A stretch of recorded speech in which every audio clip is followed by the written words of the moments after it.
Hey everyone, I'm back again with the updated version of one of my favorite and apparently staple void charts to almost every season since it's come out. We call it once again the fan favorite Nightmare Arcana Bacon. Yes, that's right. It is literally just such a great combination of everything, going from all the way from Time Mark 7 to Profound. Now, Deep Space, I do have a different version, and I might update a video for that in the future. But right now, we are going to focus on the 7, all the 8, and Profound version. And that's what this is. This is meant to farm Nightmare, Arcana, and Beacons, which are 3 of the best farms you can do in the game. So let's just get right into it, shall we? All right, we're going to start with the Nightmare tree. We got the 4, or I guess 8 points over here to get the additional drop quantity. We got the 8 points going this way for the same thing, the additional drop quantity in the Nightmare once we get in there. And then 4 more points down here to get the bosses to spawn in the Nether Realm maps. And if you have the Nightmare Pets, which I highly recommend for the strategy, when you do encounter these bosses, you can quick switch, set it to your hotkeys, and just before you kill them, switch to your Nightmare Pets, and they will boost the chances and the amounts of the shallow dream talking trinkets and or weapons or armor pieces that we're looking for. And it's really, really good. So definitely recommend learning how to hotkey and switch your pets. Moving forward, we got the Arcana tree, and it's pretty standard. We got the 8 points on this side and the 8 points on this side. This is just generic. It'll increase your chance of getting more progress, higher rewards when you get in there, all that goodness. More chances for advancement notes to drop, which are the cards. And yeah. Then we're going to go down for here. This is a chance to get a trial when we are fighting the boss at the end. So an extra card, always good. And the 2 that I've prioritized to influence are survival and other, because those are the 2 that I need personally for my build. They're also quite valuable options. These are maybe not the most expensive. I didn't really check the auction house for most expensive ones. I prioritized what I needed for myself. So if you're doing a different build, you can obviously go down and pick the ones that more suit you. And if this is just strictly a money-making venture, I recommend checking the auction house prices and picking the options that have the most valuable ones. And there you go. Moving over here, we got us our war. We got the 8 points in both of these sides. This makes the dudes attack you. The followers, they'll attack you more. You want them to attack you. They attack you. They drop beacons. They give you a chance to get a chest at the end that drops even more beacons. So yeah, you want these guys attacking you as much as possible. On this side, we'll make it so you gain more progress and you get more maximum stages to your Trial of War. More stages equals more chances of being attacked more equals more monsters equals more beacons, and higher chance at the chest at the end. So you want all of these. If for whatever reason you find yourself running out of war time, you can't clear the map for whatever reason, and you need more time, then you can put 4 points into here. Maybe shave them out of this side where when I get into there, you can find some points there to shave out, maybe. And yeah, there you go. Over here is the Beacon Skeleton. We got 4 points over to this side just for the bosses. Then we're going this way, the 4 to get the Queen's Disciple. When you kill them, you get beacons. This gives you the chance to replicate. Replicate's huge. Highly recommend it. Then we're going up here. This gives magic monsters more chance to drop beacons. This is the chest that I was mentioning in the war tree, and these are the God of War followers. You kill them, you get more chances. You kill magic monsters, you get more chances. Chest shows up. Tons of bacon. I do have points in the glacials. You don't need 2. You don't even need 1. I just had extra points and I was lazy. I didn't feel like putting them in drop quantity and stuff. Glacial Abyss is the most expensive and probably the best zone to be running. I run it most of my time personally, so either I sell the glacials, I run the glacials. Either way, I just want the glacials.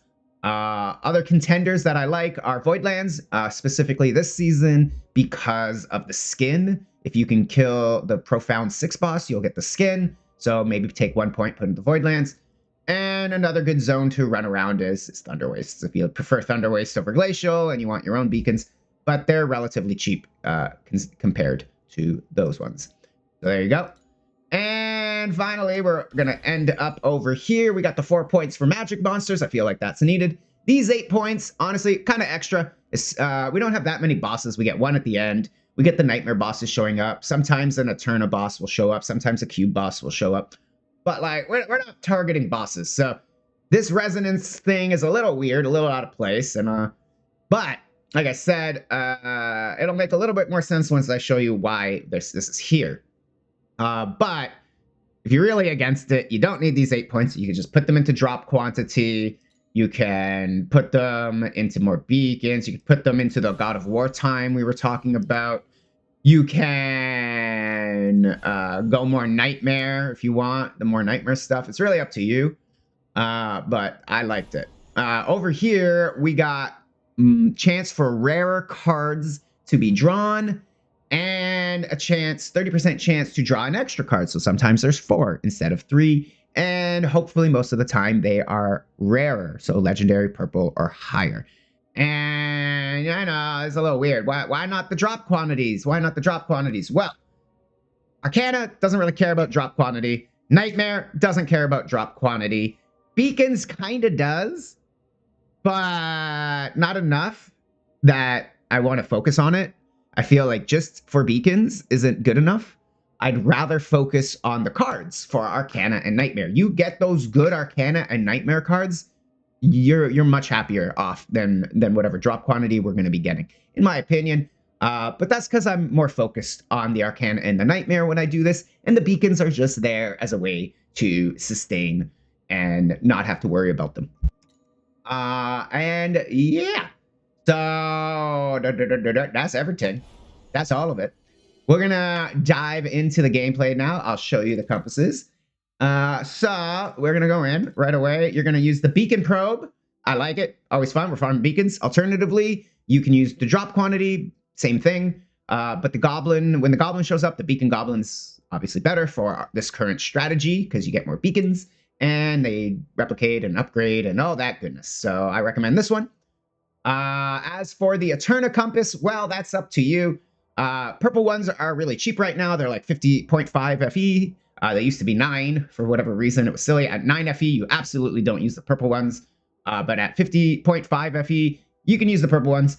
You can even use the blue ones. They're like free. They're like 20.2, 0.25. And they're really, really free. Downside to using these compasses is it's going to take you longer, especially the blue one, to proc the event. And the yellow one does give you increased chances of drops, and that's kind of why we're here. So you can slam the yellow one every time. I do it. Sometimes in Profound, I'm more hesitant to slam it every time because you're not guaranteed to get, you know, secret paths. You're not guaranteed to get good boards, and, you know, sometimes you just waste the golden compass. So in Profound, I like to gauge at what card I'm running, and if I feel it's a good one for the gold compass, I'll use the gold compass. But if you want to speed the whole process up, you don't have infinite time like me, then yeah, just use the gold compass. It's kind of expensive, but you know, it's kind of the farm. It's Arcana. It's what we're doing. Obviously we're using a nightmare compass. There's only one. It's really good. It's really cheap. I really like, yeah, nightmare good. We are using the legendary war compass. This is, again, you don't need it, but if you want beacons, this will give you infinitely more beacons with it than not using it. It does make the blue monsters, all blue, not just the war monsters, stronger. So the ones that are coming out of Nightmare, the ones coming out of Arcana, those ones will also be boosted. We don't do the Overrealm in the strategy, so don't worry about that, but it doesn't boost the Overrealm either, so don't worry about that. Point is, this is a really good compass, specifically for the beacons, so definitely use it. And then the final one is the chance to upgrade beacon, and this is, in my opinion, the most important one for beacon farming. Getting, you know, more beacons dropping doesn't matter. Getting chance to replicate the beacons is nice, but not as important as upgrading them. We want the deep fried bacon. We like deep fried bacon and only deep fried bacon. So yes, definitely need this. As far as rolling the map, do you roll the map?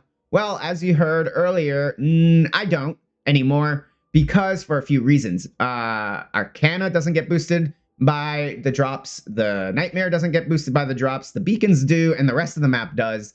But that's like at best 30% of my strategy. So I'd rather, I don't think it's worth it. On top of that, we are not doing the overrealm with this strategy because, as you've seen, none of these compasses help the overrealm at all. This is all outside of overrealm boosting. We're not rolling the maps either, so nothing is being boosted in the overrealm. It's kind of a waste of time at this point, so we are skipping the overrealm completely. What this does happen now is because you saw those resonance points, since we're not rolling the map, this is now a resonance gaining strategy in a way. It's not like you're going to get thousands and thousands of them, but because you're benefiting by not using the resonance, you also gain resonance in the process. So you do this for a little bit, your resonance goes up, you go do a clockwork or a carjack, use your resonance, goes back down, come back over here, farm some Arcana, some Nightmare, get your resonance back up. See where I'm going with this? So that's why that point's there. But again, if you're not about that, you're like, my resonance are cheap, I'll just buy mine, you cheapo, and like that's cool too. Just buy your resonance, it's not a big deal. All right, there you go. That's the strategy. We're going to jump into some gameplay for people who are interested in seeing how it's played out. Everybody who's just here for the strategy, I will put the build code in the description. So definitely check that out. All right, guys, we're going to get in there. I also, once again, forgot to switch to my speed setup, meaning I don't have this point over. I don't have my, do I even have swiftness on? Do I even have, I don't. You see what I'm saying? Like the idea with this, because the map is so not buffed because of, no resonance, none of this, none of that, you can get away with using your pure speed. Anything that gives you speed, drop your damage auras for speed, drop your damage pets for speed, drop your damage traits for speed, like I just showed you in Tea's situation.